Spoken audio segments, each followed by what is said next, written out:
He's snatching braids out of people here now. Hello, my party people. Welcome to my channel. Welcome to my little small corner of BookTube. I really appreciate it. So while you're here, go ahead and click that subscribe button and give me a thumbs up as well. It's okay. Go ahead and do it. I don't mind. So I am here to talk in this video about books by Nicky Drayden. Now, Nicky Drayden, you probably know her from this book, The Prey of Gods, which I read last year. Absolutely, really amazing fantasy sci-fi type book. We'll talk about it in a minute. But Nicky Drayden is a systems analyst who lives in Austin, Texas. Shout out to Austin.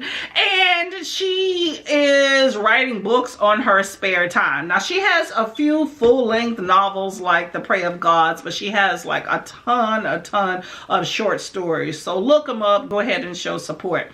Now, she writes a lot of books that are infused with South African culture because she went on a trip there in college and it just stuck with her. So it goes to show you that exposure can definitely, you know, change your life. But her works blend together like mythology, science fiction, fantasy, horror, just a lot of different elements. And she definitely has a unique perspective. And what I really like about her is that her favorite author, one of her favorite authors, is Octavia Butler, who I thoroughly enjoy books by. So we have that in common. Now, as far as with her writing, like I said, I read The Prey of Gods. This is a thriller, fantastical sci-fi book that infuses a lot of things about gods walking among us. You have drugs, you have robots, just a lot of tech.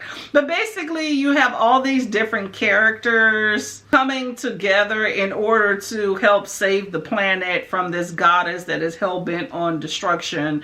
Really, really good book. I thoroughly enjoyed it.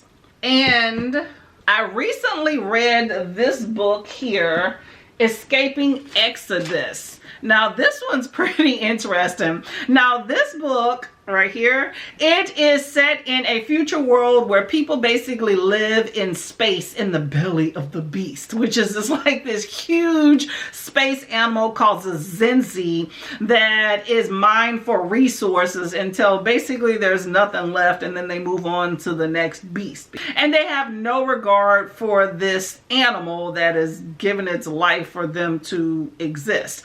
So it's really kind of nasty, if you ask me. Very unique, but really nasty. I mean, can you imagine living in the bowels and then the anus area? No, thank you. Just interesting elements, I will say. But it is a symbiotic relationship, I guess, still. But anyway, you follow two girls from two different social classes that share like this forbidden love interest in each other. So you have Seski, who's considered part of the elite class, and she's preparing for a future as the clan leader with all the expectations that come with it, including, you know, marrying well and making important cutthroat decisions about, you know, what's good for her people. And then you have Adala, who is violently oppressed as part of the lower class beast worker that, you know, mines this animal, and she discovers all these shocking truth about other workers that, you know, she comes in contact with. So as Seski comes into her inheritance as the leader and the distance between her and Adala grows, then Seska starts to realize that she's going to have to fight her outcast sister in order to get the throne. But she also discovers that, you know, living in the belly of the beast is not this, you know, idyllic world that she thought it was. But I definitely thought that this was a unique story. If anything, just the location and all that imagery surrounding it was amazing. But you also have a reverse gender role society where women are in charge and sexuality is fluid. But I love the culture where the ancestry is like braided into the hair or like tattooed on the skin. And, you know, when people die, they go on this spirit wall, so they're, you know, always with you. I did think that some parts were sad and shocking, and I really did feel for the Zenzi, the beast, because it's being destroyed in order for other people to live. Also, you have the lower class people, the lowest class. They're called the waifs. I mean, I'm still reeling from what happens to them. You gotta like really read the story to just realize like it's nuts. But I did think that this was such a great book that tackles a lot of serious themes like sexism, you have oppression, injustices and immorality, unsafe work conditions, and racism. Just a whole bunch that gets packed into this book. Now, I will say that it does read kind of YA, but you definitely have violence, so it kind of teeter-totters on that area. But I did love when Adala starts literally punching people in the throat. That was probably one of my favorite parts. But I enjoyed this book. I am looking forward to book 2 in the series. I think it's only a duology that I saw, so stay tuned.